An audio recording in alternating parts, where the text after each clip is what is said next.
Carl Ransom Rogers nació el 8 de enero de 1902 en Oak Park, Illinois. Fue el cuarto de los 6 hijos nacidos de Walter y Julia Cushing Rogers.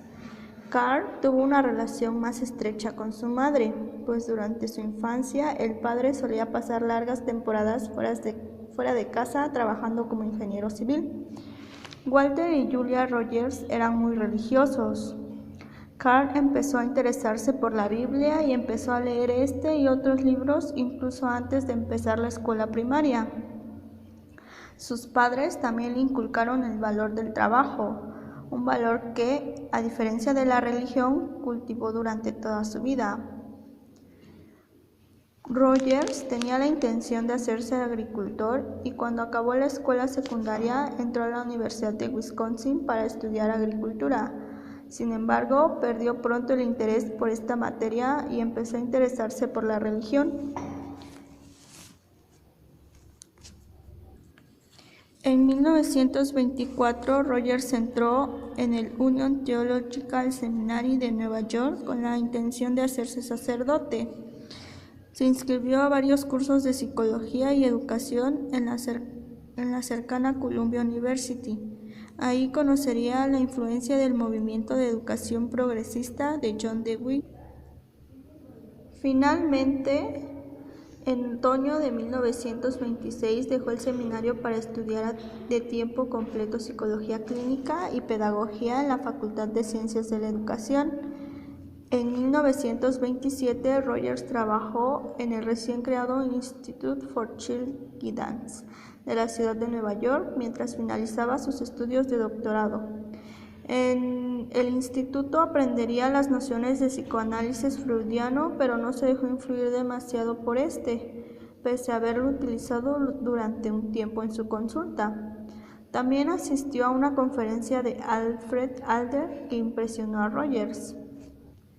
Rogers obtuvo el título de doctor en la Universidad de Columbia en 1931, después de trasladarse a Nueva York para trabajar en la Rochester Society for the Prevention of Cruelty of Children. Rogers se dejó influir por las ideas de Otto Rank, que fue uno de los colegas más cercanos de Freud antes de su expulsión del círculo de allegados a este. En 1936, Rogers invitó a Rank a un seminario para que éste presentara su nuevo enfoque post-freudiano de la psicoterapia. Las conferencias de Rank le enseñaron que la terapia es una relación entre el terapeuta y el cliente que favorece el crecimiento emocional gracias a la empatía del terapeuta y a su aceptación incondicional del cliente. La teoría centrada en la persona. En los primeros años, el enfoque de Rogers se conoció como no directivo, un desafortunado término que se asoció con su nombre durante demasiados años. Más adelante sería designado con otros términos como centrado en el cliente, centrado en la persona, centrado en el cliente para hacer referencia a la terapia de Rogers y el término más amplio, centrado en la persona, para referirnos a la terapia de la personalidad de Rogers. Si el terapeuta es congruente y comunica al paciente una valoración positiva incondicional y la empatía adecuada, entonces producirá el cambio terapéutico. Si se produce el cambio terapéutico, entonces el cliente aceptará mejor a sí mismo, generando confianza. Supuestos básicos. Tendencia formativa. Según Rogers, en toda materia orgánica e inorgánica existe una tendencia a evolucionar desde formas más simples hasta las más complejas. En todo el universo se desarrolla un proceso creativo más que destructivo. A esto Rogers le llamaría tendencia formativa.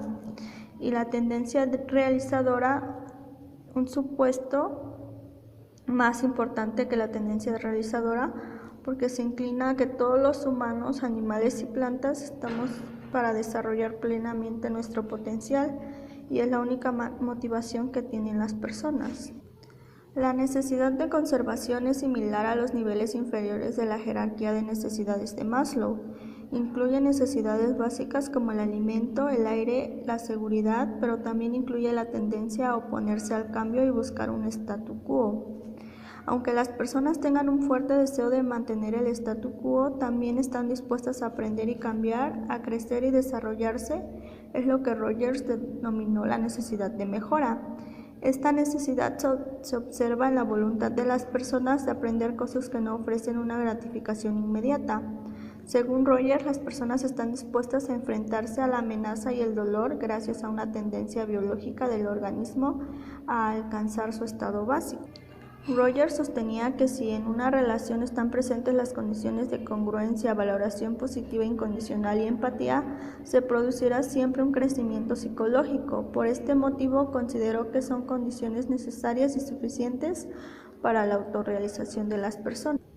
El yo y la autorrealización. Según Rogers, los niños empiezan a desarrollar un vago concepto del yo cuando una parte de sus experiencias se personaliza y se distingue en su conciencia. Los niños se van haciendo conscientes de su propia identidad a medida que van distinguiendo lo que sabe bien y lo que sabe mal, lo que les gusta y lo que no.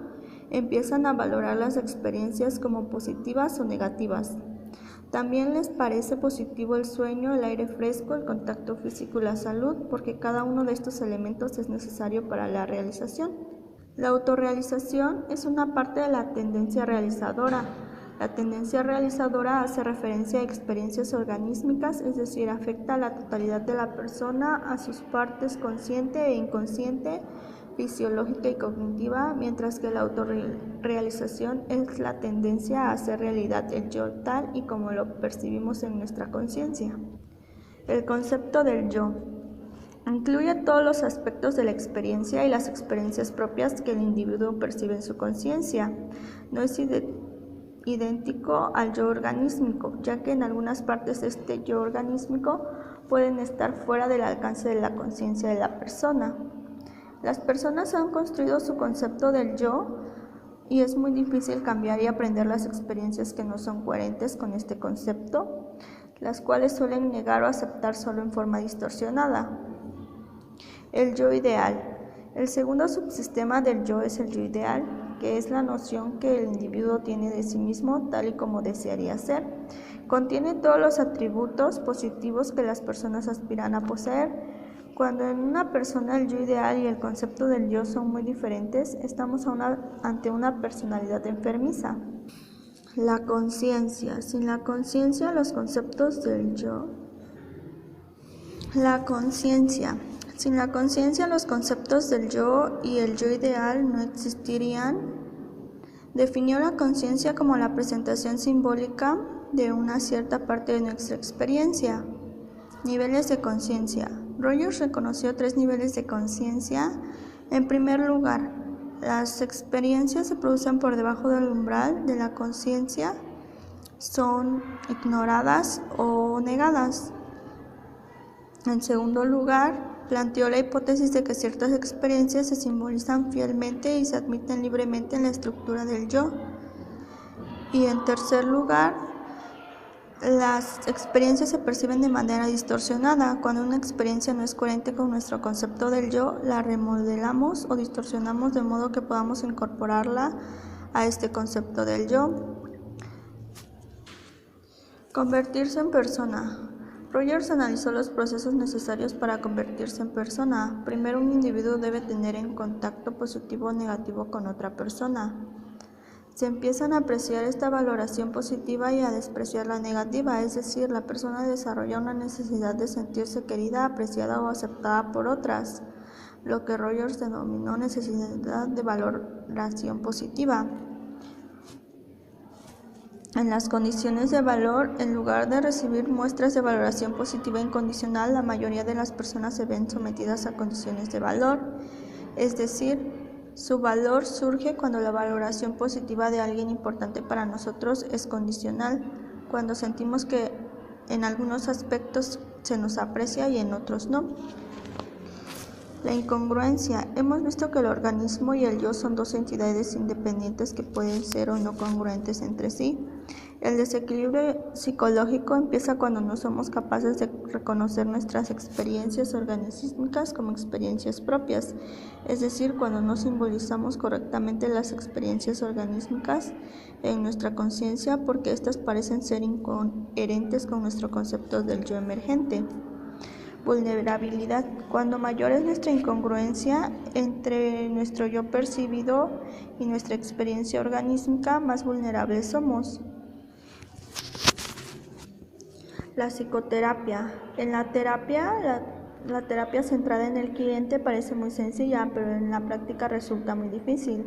El enfoque centrado en el cliente sostiene que para las personas vulnerables o con problemas de ansiedad pueden crecer psicológicamente, deben entrar en contacto con un terapeuta que sea congruente y que les proporcione un entorno de aceptación incondicional y empatía total.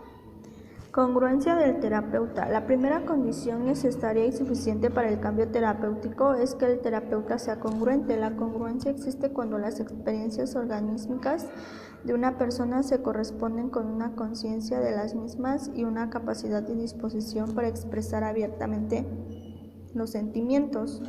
Valoración positiva incondicional. Cuando esta necesidad está presente sin condiciones o reversas, estamos ante una valoración positiva incondicional. Los terapeutas tienen una valoración positiva incondicional del cliente cuando muestran una actitud amable, positiva y de aceptación hacia su forma de ser, una actitud no posesiva, sin valoraciones y sin reservas. Empatía. La tercera condición necesaria y suficiente para el crecimiento psicológico es la empatía. La empatía existe cuando el terapeuta percibe correctamente los sentimientos de sus clientes y es capaz de comunicar estas percepciones de tal modo que los clientes sepan que otra persona ha entrado en su mundo emocional sin prejuicios, proyecciones o evaluación.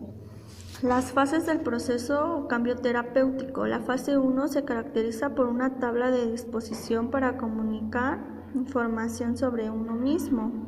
En la fase 2 los clientes se muestran algo menos rígidos, hablan de hechos externos y de otras personas. En la fase 3 hablan con más libertad de sí mismos, aunque siguen haciéndolo como si se tratara de un objeto. En la 4 empiezan a hablar de sentimientos profundos, pero no de los que sienten en el presente.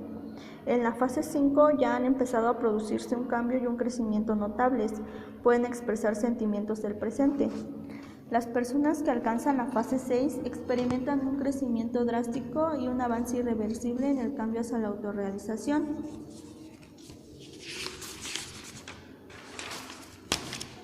En la fase 7 puede producirse fuera del encuentro terapéutico porque el crecimiento en la fase 6 parece ser irreversible. Para Rogers, la persona del mañana eran psicológicamente equilibradas, serían más adaptables, serían más abiertas a las experiencias, deberían ser o tener una tendencia a vivir plenamente el presente. Las personas del mañana confiarían en su capacidad para mantener relaciones armoniosas con los demás.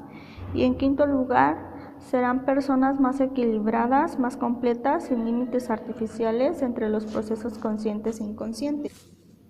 Las personas del mañana tendrán una confianza básica en la naturaleza humana.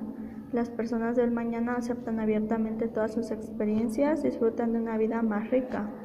Filosofía de la ciencia. Rogers era ante todo un científico, en segundo lugar terapeuta y en tercer lugar teórico de la personalidad. Para Rogers, la ciencia empieza y termina con una experiencia subjetiva, pero todo lo que está comprendido entre ambas debe ser objetivo y empírico.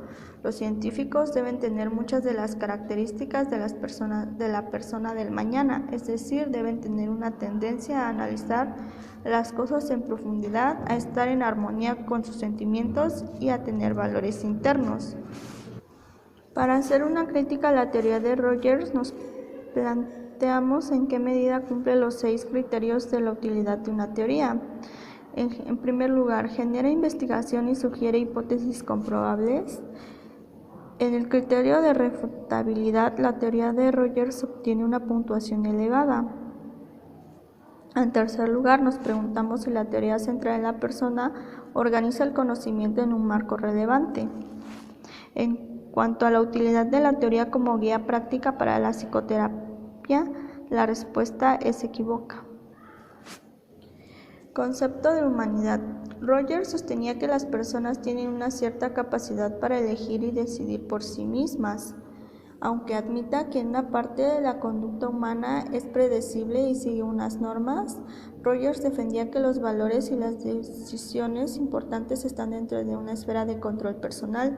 Durante su larga trayectoria profesional, Rogers reconoció la capacidad humana para generar grandes males. Sin embargo, en su concepto de humanidad es optimista. Según Rogers, las personas son seres que evolucionan y que en condiciones adecuadas avanzarán hacia la autorrealización.